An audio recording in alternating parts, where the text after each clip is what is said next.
예, 오늘 같이 찬양을 드리면서 우리에게 이런 믿음이 있다면 정말 어느 곳에서나 든든하게 담대하게 살아가지 않을까라는 생각이 듭니다. 내게 허락하신 시련을 통해 나의 믿음 더욱 강하게 자라나고 험한 산과 골짜기 지나는 동안 주께 더 가까이 이끄시네.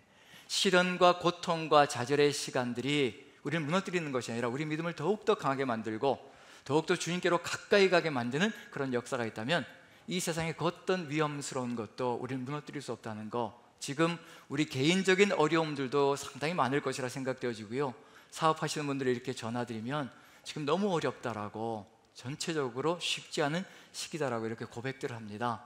거기에 덧붙여서 또 우리 공동체적인 어려움들도 있고요, 국가적인 어려움들도 밀어닥쳐 있습니다. 상황이 결코 만만치 않다는 것은 분명한 것 같은데요, 이런 상황 속에서 우리가 하나님께 더 가까이 나아가며 주님과 하나 되어진다면 얼마나 좋은 시간을 가질 수 있을까. 오히려 시련이 우리를 더욱더 강하고 담대한 존재로 세워갈 것이라는 것을 한번 생각해보면서요, 오늘 시험에 관해서 한번 같이 한번 나눠봤으면 좋겠습니다. 오늘 나눌 말씀은 창세기 22장 1절부터 4절까지 말씀인데요, 하나님께서 아브라함을 시험하시는 내용, 너무도 유명하고 잘 아는 내용인데 그 내용을 가지고 같이 한번 말씀을 나누며 우리의 삶의 여정, 시련과 어려움들, 고통, 그런 것들이 작든지 크든지 밀어닥쳐 있는데 이런 것들 속에서 하나님께서 뜻하신 바는 무엇인지 같이 나누며 한번 믿음을 더욱더 공고히 해나갔으면 좋겠습니다. 같이 한번 1절부터 4절까지 같이 천천히 봉독합니다. 같이 읽습니다. 시작. 그 일 후에 하나님이 아브라함을 시험하시려고 그를 부르시되 아브라함아 하시니 그가 이르되 내가 여기 있나이다. 여호와께서 이르시되 내 아들 내 사랑하는 독자 이삭을 데리고 모리아 땅으로 가서 내가 내게 일러준 한 산 거기서 그를 번제로 드리라.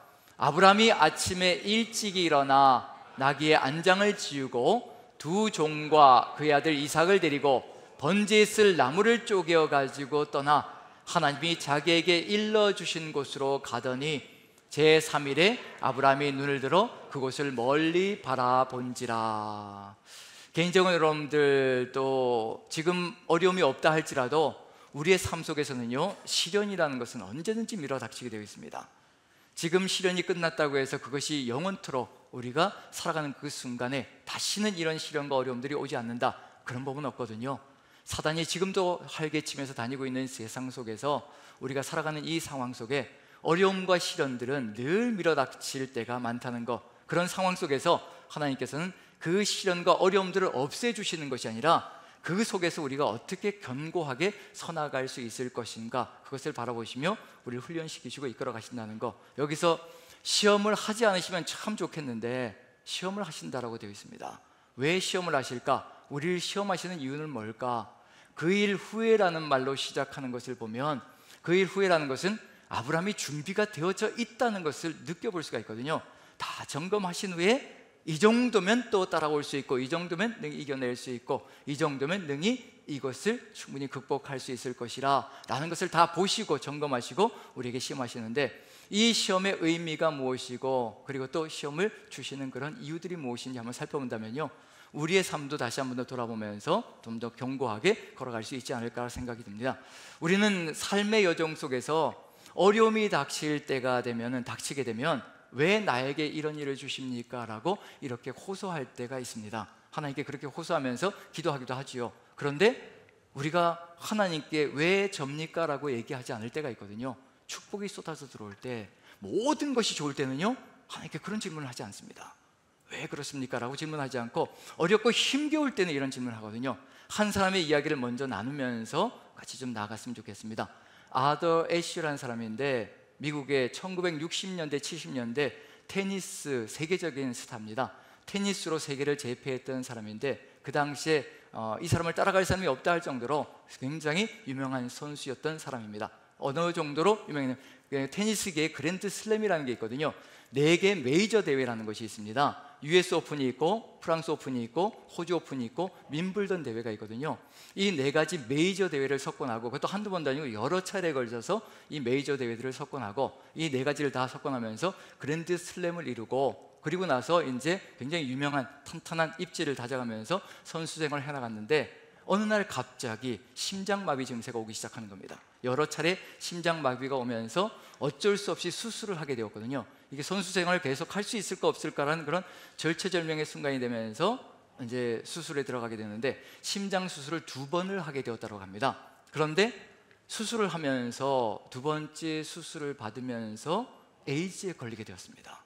즉 에이즈 균이 있는 그 수혈을 받으면서, 피를 받으면서 에이즈 환자가 되어버린 거예요. 인생이 완전히 뒤바뀌어 버린 겁니다.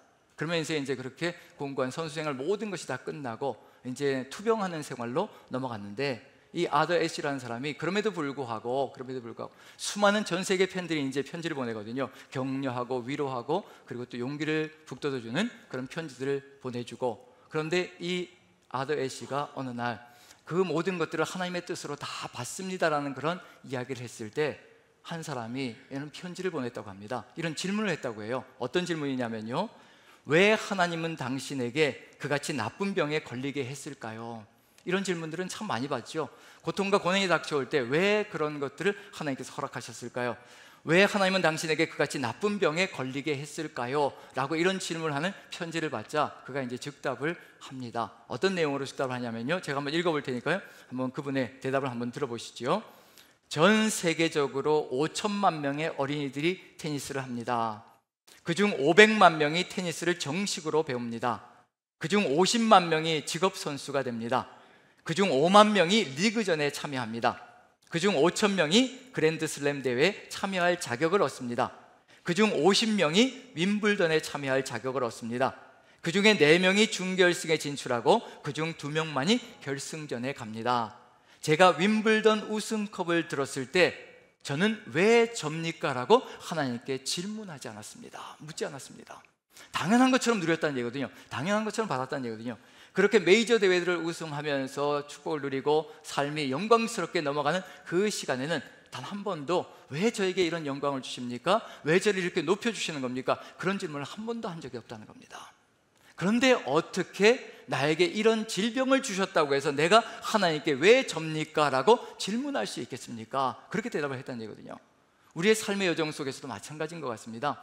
우리는 정말 질곡의 세월을 거쳐가는 시간들 되지만 질곡의 세월보다는 좋았던 시절들이 더 많을 때가 많거든요. 그런데 그런 시절에는 질문하지 않습니다. 당연한 것처럼 누리다가 힘들어지면 이제 접니까? 라고 이렇게 질문할 때가 있거든요.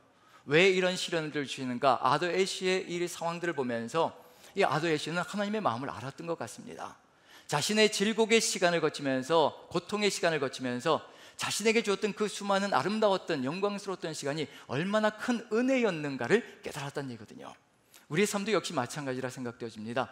하나님과의 깊은 교제와 관계가 이루어진다면 어떤 상황 속에서도 하나님을 신뢰하는 믿음을 버리지 않을 것이며, 오히려 하나님과 더 돈독하게, 더 가까이, 그 시련을 통해서 더 가까이 나가며 저에게 주셨던 그 수많은 영광들이 얼마나 큰 은혜였는지를 기억하며 하나님께 감사하는 시간을 갖게 된다는 것.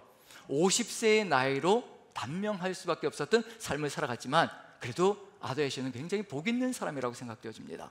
하나님이 어떤 분인지 알았고 하나님의 마음이 어떤 것인지 깨닫고 자신에게 주어진 질곡들까지도 하나님의 마음으로 기꺼이 받으며 하나님께 믿음을 올려드릴 수 있었던 것, 이것이 진정한 믿음이 아닌가, 하나님께서 쓰시는 사람이 아닌가라는 생각이 듭니다.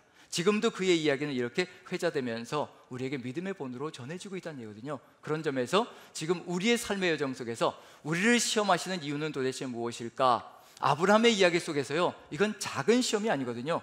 모든 것이 다 무너지는 시험입니다. 이삭이 사라지는 그 순간에 아무것도 아브라함은 남는 것이 없습니다. 이삭이 사라지는 그 순간에요, 아브라함이 죽으면 모든 것이 끝나는 겁니다. 하나님께서 약속해 주신 것도 다 끝나는 것이고 하나도 남는 것이 없는 것이 바로 이삭을 태워 바치는 것인데, 그런데 아브라함이 아침에 일찍 일어나서 하나님께서 명령하신 대로 그대로 한치의 망설임도 없이 가고 있다는 얘기거든요. 하나님을 알고 있다는 얘기고 똑같은 얘기입니다. 그 얘기를 하고 있는 중입니다. 그리고 3일 길을 걷게 하시며 마침내 모리아산에 도착했다는 것, 그것만으로도 아브라함은 굉장히 훌륭한 믿음의 사람이 아닌가라는 생각이 듭니다.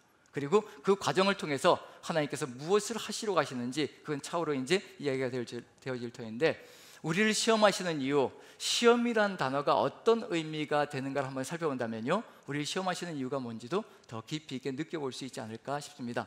다윗의 이야기 속에 시험하다라는 단어가 들어가 있는데, 다윗이 골리앗과 전쟁터로 나가는 이야기가 들어가 있거든요.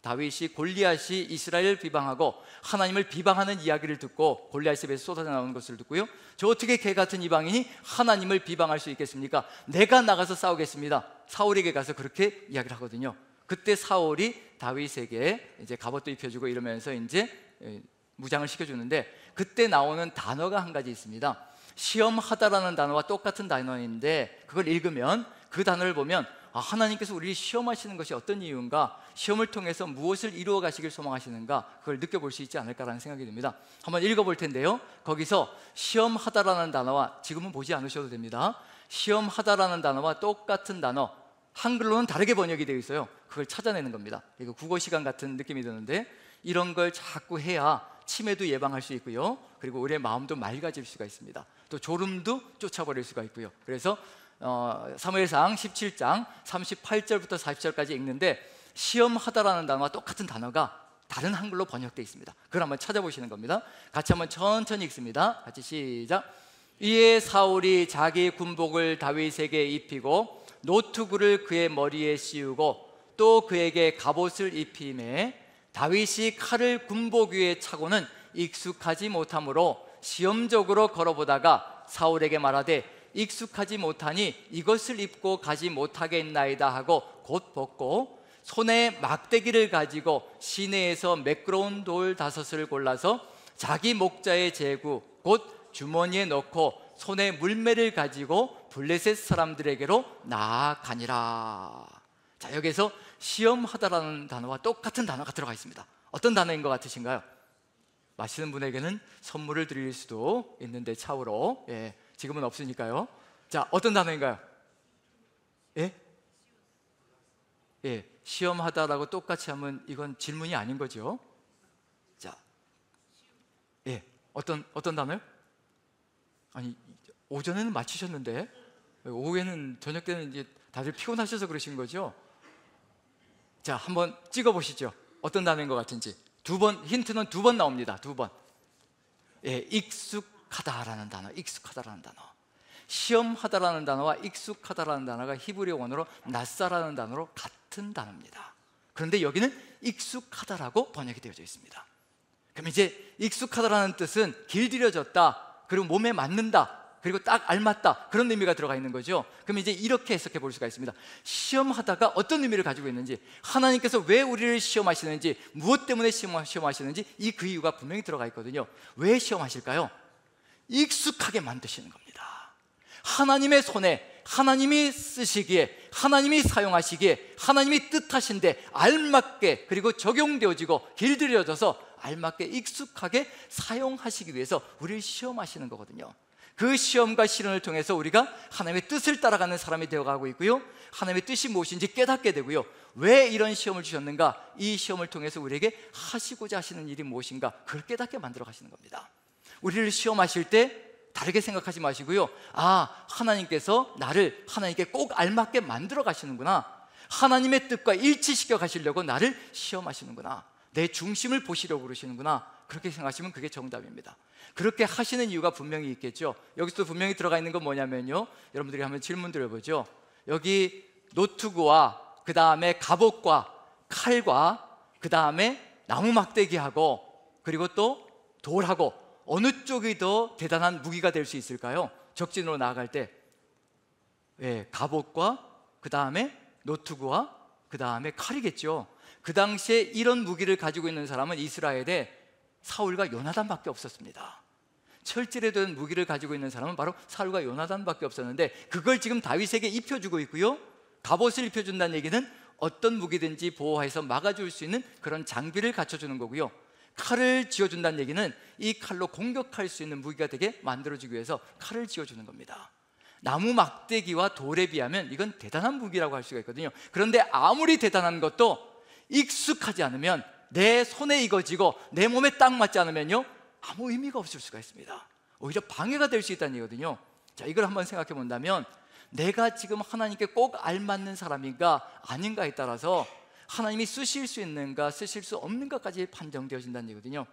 아무리 똑똑하고 훌륭하고 재능이 출중하고 그리고 모든 것을 다 갖추어져 있다 할지라도 하나님의 손에 쥐어졌는데 내 마음대로 가려고 하고, 내가 원하는 것을 하려고 하고, 내가 뜻한 대로 가려고 하고, 내가 계획한 대로만 살아가려고 한다면 하나님이 쓰실 수 있을 것인가? 쓰려고 휘두르려고 하다가도 지 맘대로 가려고 하는 것 때문에 하나님의 뜻이 이루어지는 것이 아니라 망치는 일로 가는 역사가 펼쳐지지 않는 걸 얘기하는 거거든요.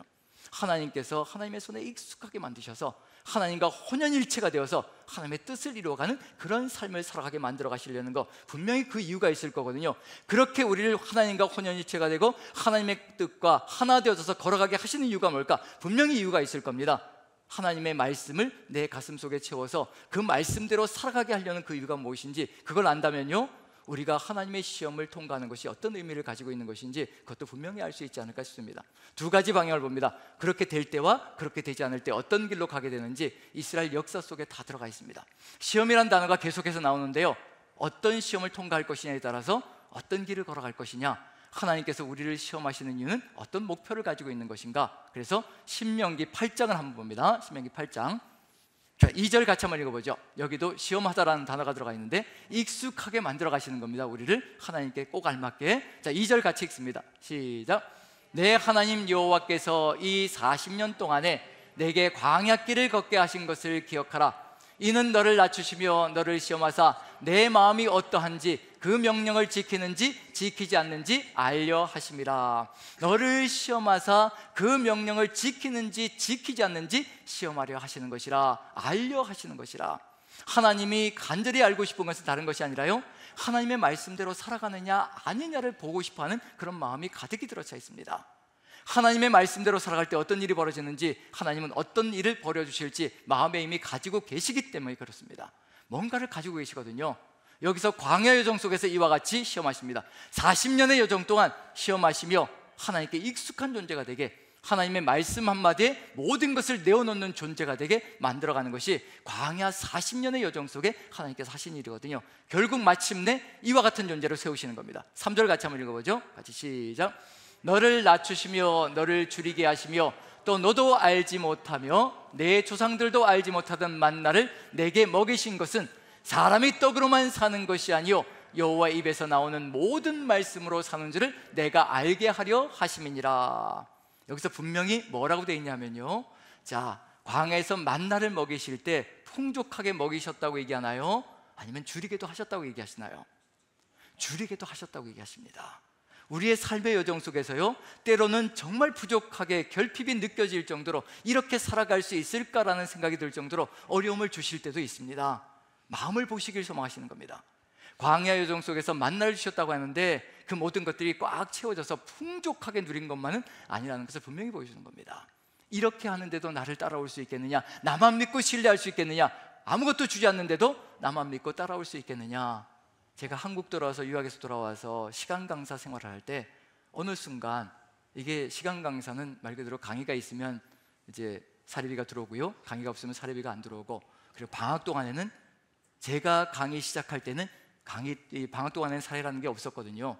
근데 나중에 이제 시간 강사들이 몇 명 자살하고 이런 일들이 벌어지다 보니까 이제 나라에서 대책을 세워서 이제 방학 동안에도 뭔가 재정을 좀 채워주자. 그래서 법이 이제 바뀌기 시작했는데, 어쨌든 방학 동안에는 상당히 어려운 과정들을 거쳐가는 시간이었는데, 어느 날은 보니까 아내가 부엌에서 울고 있어서 눈물을 훔치고 있어서 왜 그러냐 그랬더니 살독에 쌀이 떨어졌다고. 이 요즘 시대에도 이 쌀이 떨어진 일들이 있더라고요. 예. 그래서 그 얘기를 듣는데 가슴이 확, 가장으로서 가슴이 확 막히고 정말 말 그대로 쥐구멍이라도 들어가고 싶은 그런 심정이 들 정도였는데, 아마 저만 겪는 일이 아니라 수많은 사람들이 지금도 겪고 있는 일들이 아닐까라는 생각이 듭니다. 그런 어려움들이 우리의 삶 속에 있거든요. 그렇게 낮추시고 어렵게도 하시고 그 모든 과정을 통해서 누구만 바라보게 만들어 가시는가? 그럼에도 불구하고 나만 믿고 따라올 수 있겠느냐? 네가 이 소명을 가지고 끝까지 걸어갈 수 있겠느냐? 그런 마음들을 주시는 그 시간들을 거치며 아마 이것이 우리의 이야기이기도 하다는 것을 또 깨달아갑니다. 하나님의 입에서 나오는 말씀으로 산다. 오직 하나님께서 말씀하시면 그 말씀이 그대로 된다는 것을 믿으며 살아가는 것, 그것이 이루어질 때 우리는 하나님과 함께 나아가는 어떤 일인지 걸어가는 삶의 길을 걸어갈 수 있을 것이라는 것. 왜 광야 여정 동안에 이와 같은 시험을 하시고 이와 같이 훈련시키시며 이렇게 하나님의 말씀에 익숙하게 만드는 삶을 살아가게 만드실까? 이것이 끝이 아니거든요. 하나님께서 계획하신 것이 있습니다. 광야가 절대 끝이 아니거든요. 하나님은 가나안 땅으로 들여보내시려고 지금 이와 같이 훈련을 시키시는 겁니다. 가나안 땅에는 젖과 꿀이는 땅이 넘쳐나고 있고요, 그곳에 들어가면 축복의 선물이 기다리고 있거든요. 그런데 하나님의 말씀대로 살아가지 않으면, 이 광야를 제대로 거치지 않으면 하나님께서 주시는 그 놀라운 축복들을 제대로 사용할 수 없는 존재가 된다는 거, 그걸 무엇으로 할 수 있냐면요, 15절 16절을 보시면 이렇게 훈련시키신 다음에 무엇을 하시기 위한 목적을 가지고 계신가, 이걸 하시려고 그러신다는 겁니다. 같이 한번 읽어보죠. 15절 16절 같이 시작. 그 광대하고 위험한 광야, 곧 불뱀과 정갈이 있고 물이 없는 간조한 땅을 지나게 하셨으며, 또 너를 위하여 단단한 반석에서 물을 내셨으며, 내 조상들도 알지 못하던 만나를 광야에서 내게 먹이셨나니, 이는 다 너를 낮추시며 너를 시험하사 마침내 내게 복을 주려 하심이었느니라. 왜 우리를 시험하시는가? 하나님이 이런 목적을 가지고 계십니다. 이미 우리를 이 땅에 보내실 때요, 놀라운 계획을 가지시고 우리를 이 땅에 보내셨거든요. 그런데 그 놀라운 계획은 우리가 듣기만 해도 놀랄 겁니다. 까무러칠 겁니다. 얼마나 위대하고 대단한 것인지. 그런데 그것을 아무렇지도 않게 그냥 준다면, 아무런 준비도 되어 있지 않은데 그냥 준다면 어떤 일이 벌어질 것인가? 그게 축복의 선물이 될 것인가? 그게 저주의 선물이 될 것인가? 분명히 그건 저주가 될 겁니다. 지금 이 순간에 우리의 삶 속에서 지금 여러분들에게 로또 100억이 당첨된다면 어떻게 되시겠어요?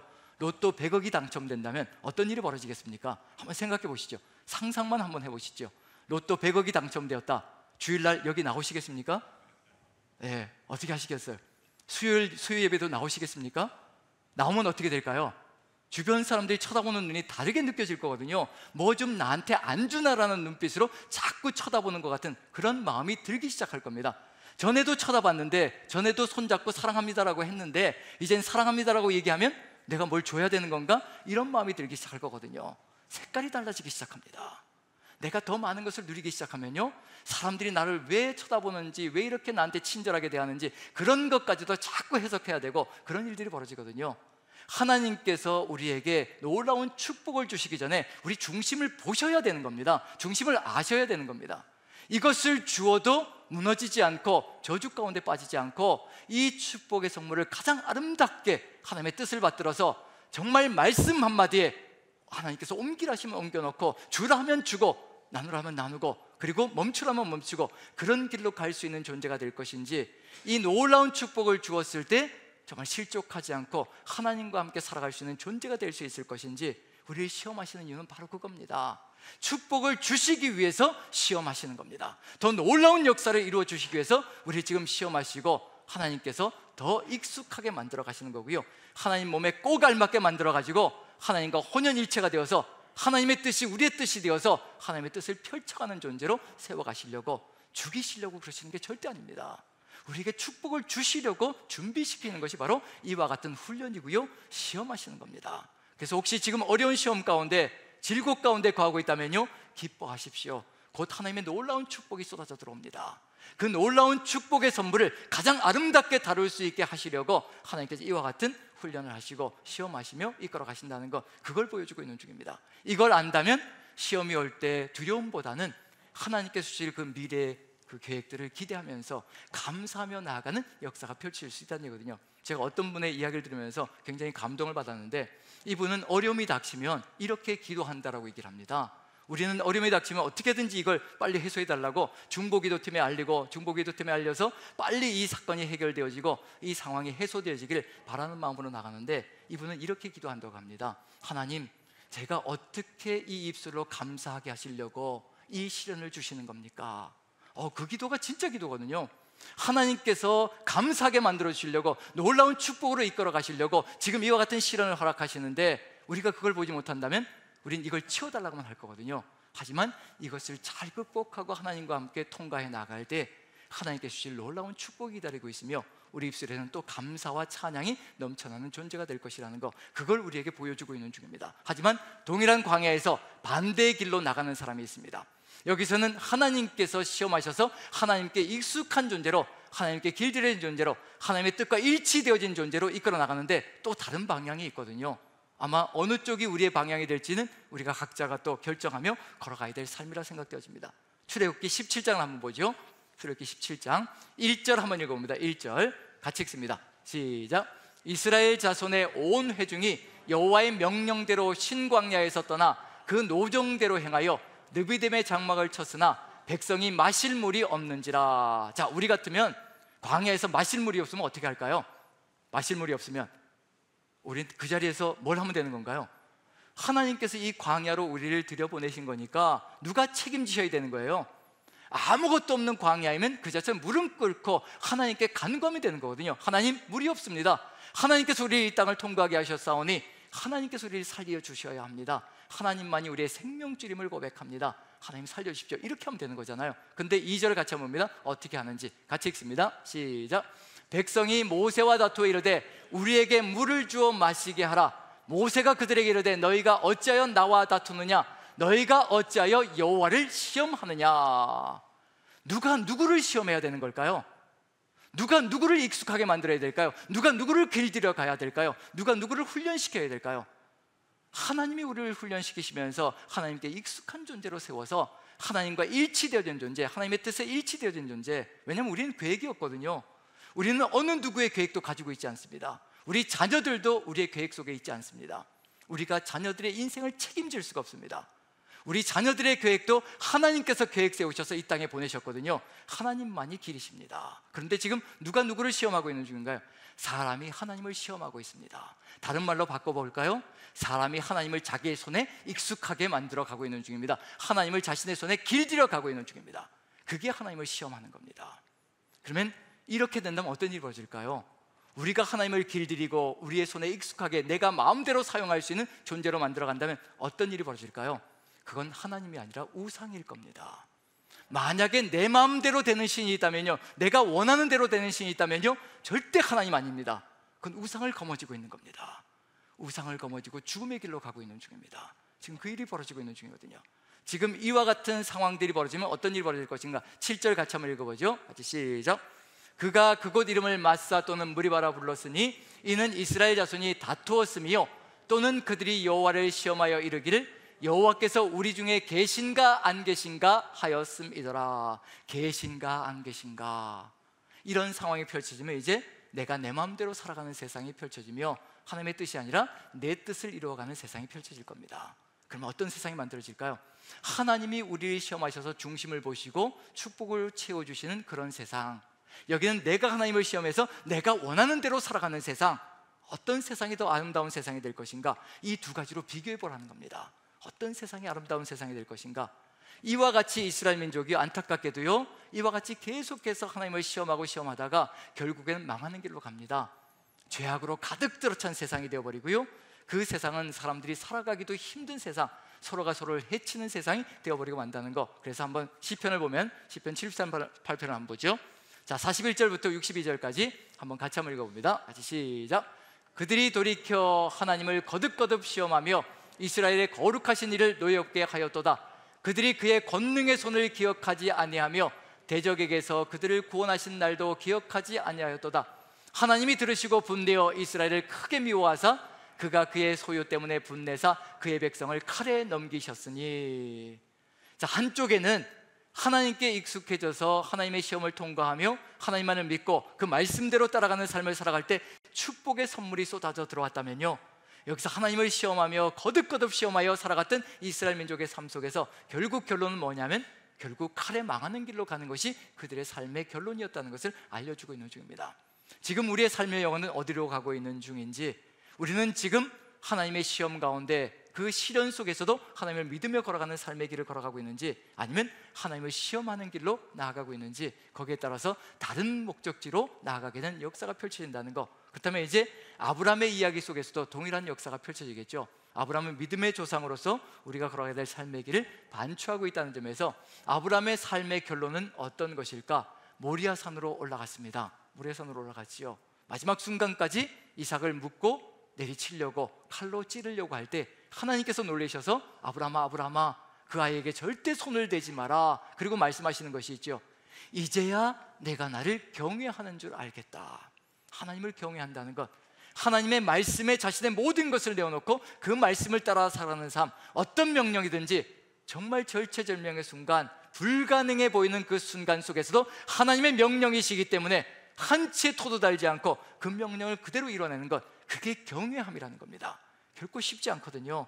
이삭을 죽여 바칠 때 아브라함에게 남는 것은 아무것도 없고 하나님이 약속하신 것도 다 사라지는 것이 그 상황 속이었는데, 그럼에도 불구하고 하나님의 그 명령 따라 그대로 이뤄냈을 때 하나님을 경외한다라는 칭호를 받습니다.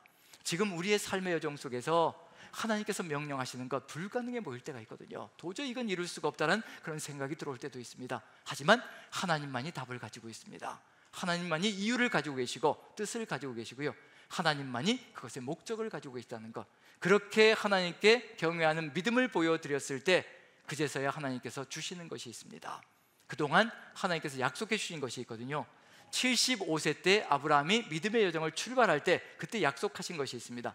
이 땅을 주고 그 다음에 또 너의 이름을 창대하게 하고 너를 통하여서 큰 민족을 이루게 하고 거기에 덧붙여서 너를 통하여서 세상 모든 민족이 복을 누릴 것이라 수많은 약속들을 주셨습니다. 그리고 그 약속들은 이루어지지 않았고요. 그런데 마지막 하나님을 경외한다라는 칭호를 받은 다음에 그리고 하나님께서 다시 주시는 말씀이 있습니다. 한번 22장을 다시 한번 보면서요 마무리 짓기로 하죠. 창세기 22장 15절부터 18절까지인데요 같이 한번 천천히 읽어봅니다. 같이 읽습니다. 시작.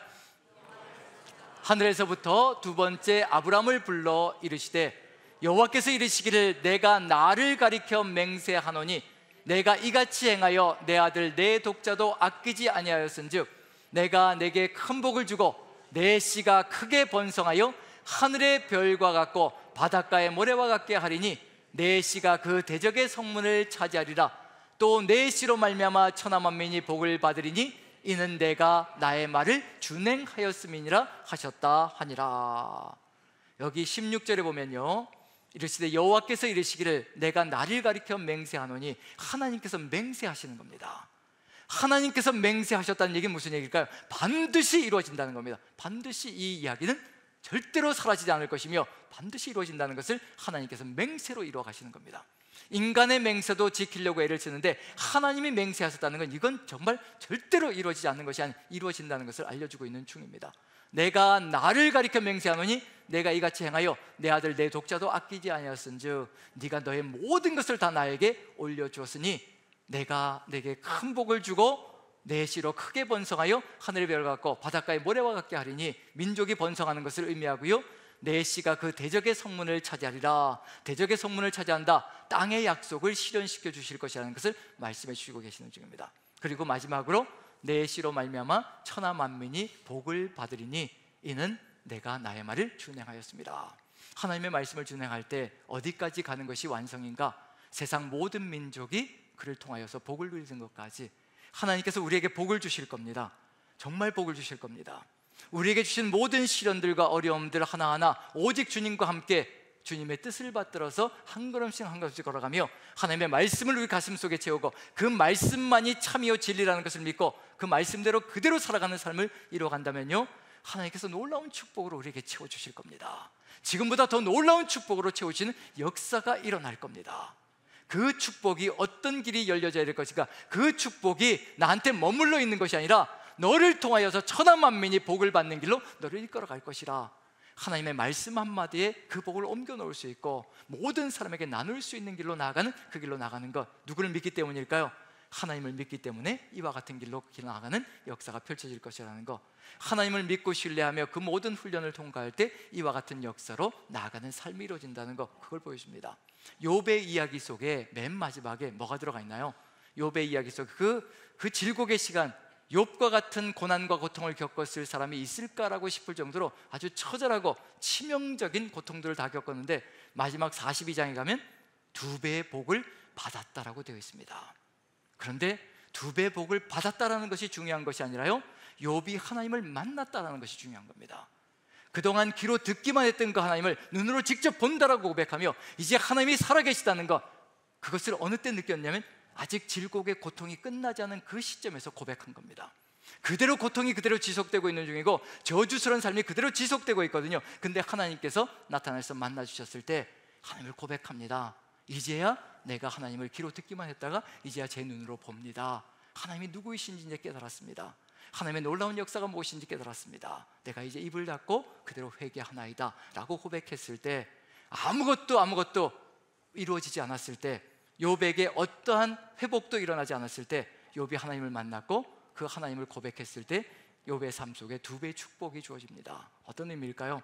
이제는 2배의 축복을 줄지라도, 욥이 가졌던 축복은 엄청난 것인데 2배의 축복을 줄지라도 욥은 절대로 하나님의 뜻을 어기는 삶이 되지 않을 것이라는 것, 그걸 확신하셨기 때문에 2배의 축복을 주시고, 또 그것을 가지고 욥은 하나님의 뜻을 이루어가는 속으로 사용했을 것이라는 것을 우리가 믿는다면요, 지금 우리의 삶의 여정 속에서 삶의 길을 걸어가며 어렵고 힘겨운 상황들이 끊임없이 우리의 삶에 밀어닥칠지라도 그것 하나하나가 우리를 축복의 길로 이끌어 가시며 하나님의 뜻을 이루어가는, 하나님께 익숙한 존재로, 하나님의 말씀 한마디에 모든 것을 내어놓는 존재로 세워가시는 하나님의 뜻이라는 것을 우리가 마음에 새기며, 하나님의 그 모든 시련과 시련 속에서도 굴하지 않고 하나님과 함께 믿음으로 나아가는 저 여러분 되시기를 간절히 축원드립니다.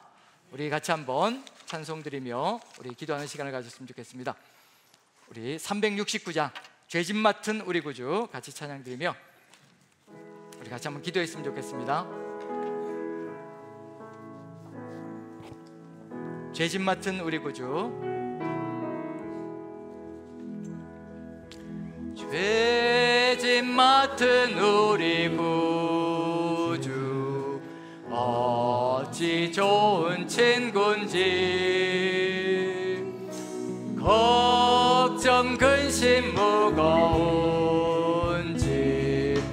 우리 주께 맡기세. 주께 고함 없는 고로 복을 받지 못하네. 사람들이 어찌하여 아랠 줄을 모를까. 시험 걱정 모든 괴로움 없는 사람 누군가. 부질없이 낙심 말고 기도드려 아뢰세. 이런 진실하신 친구 찾아볼 수 있을까. 아멘. 우리 약함하시오니 어찌 아니하릴까. 근심 걱정 무거운지 아니 진짜 누군가. 피난처는 우리 예수 주께 기도드리세. 아멘. 세상 친구 멸시하고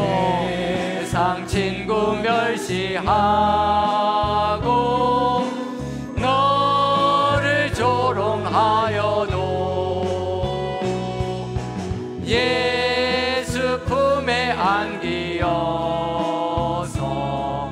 자, 다시 한 번 더 우리 2절 3절 시험 걱정 모든 괴로움, 시험 걱정 모든 괴로움 없는 사람 누군가. 부질없이 낙심 말고 기도드려 아뢰세. 이런 진실하신 친구 찾아볼 수 있을까. 우리 약함하시오니 어찌 아니하릴까. 근심 걱정 무거운지 걱정 무거운지 아니 진짜 누군가. 피난처는 우리 기도드리세. 아멘. 세상 친구 멸시하고 너를 조롱하여도 예수 품에 안기어서 참된 위로 받겠네. 아멘.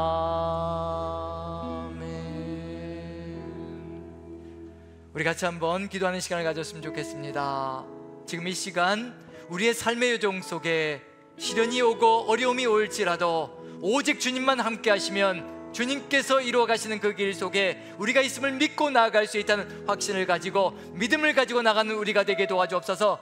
어떤 시련과 좌절 속에서도 오직 하나님만 보게 도와주옵소서. 그리고 지금 좋은 시간을 거쳐가고 있다면, 오직 하나님과 함께 은혜의 시간을 거쳐가고 있다면 이것이 얼마나 감사한 시간인지를 오직 이 시간에도 하나님께서 함께 해주신 그 은혜를 감사하며 나가는 시간 되게 도와주옵소서. 다 같이 한 목소리로 주님께서 함께 하실 때 시련도 통과하게 하여 주시고 좋은 시절 또한 주님과 함께 이겨나갈 수 있는 우리의 삶이 되게 도와주옵소서. 다 같이 한 목소리로 기도합니다.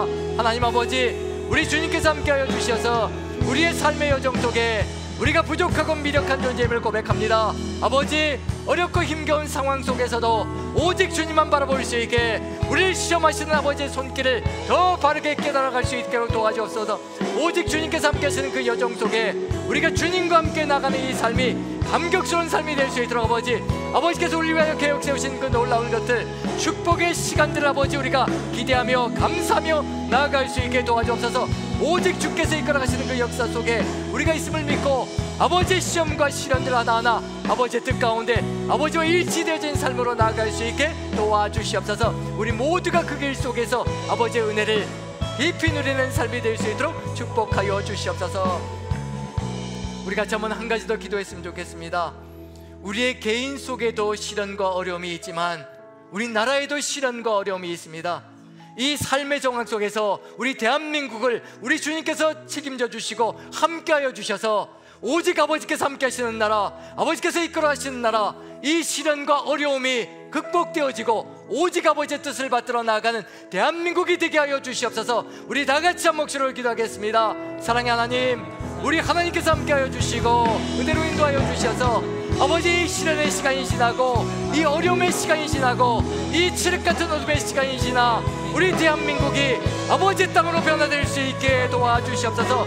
오직 아버지의 말씀을 듣는 그런 나라가 될 수 있게 도와주옵소서. 그리하여 정말 아버지와 함께 나가는 삶의 기간을, 이 길들을 열어갈 수 있도록, 그리하여 이 세상 속에서 정말 빛이 되고 소금이 되어 아버지의 뜻을 이루어갈 수 있게 아버지 도와주시옵소서. 우리가 부족하고 미력합니다. 아버지, 우리가 이 땅 위에서 정말 올바른 아버지 국민의 삶을 살아갈 수 있게 대한민국 국민답게 아버지의 뜻을 온전히 받들어 오직 그리스도의 소명을 이루어갈 수 있게 우리 주님께서 함께하여 주시옵소서. 아버지께서 함께 하시면 우리가 아버지 이 땅 위에서 주의 소명을 이루어갈 수가 있습니다. 아버지, 우리 대한민국을 주님의 땅으로 아버지 변화시켜 주시고 아버지의 뜻을 이루어가는 나라로 세워주시옵소서. 아버지께서 함께하여 주시옵소서.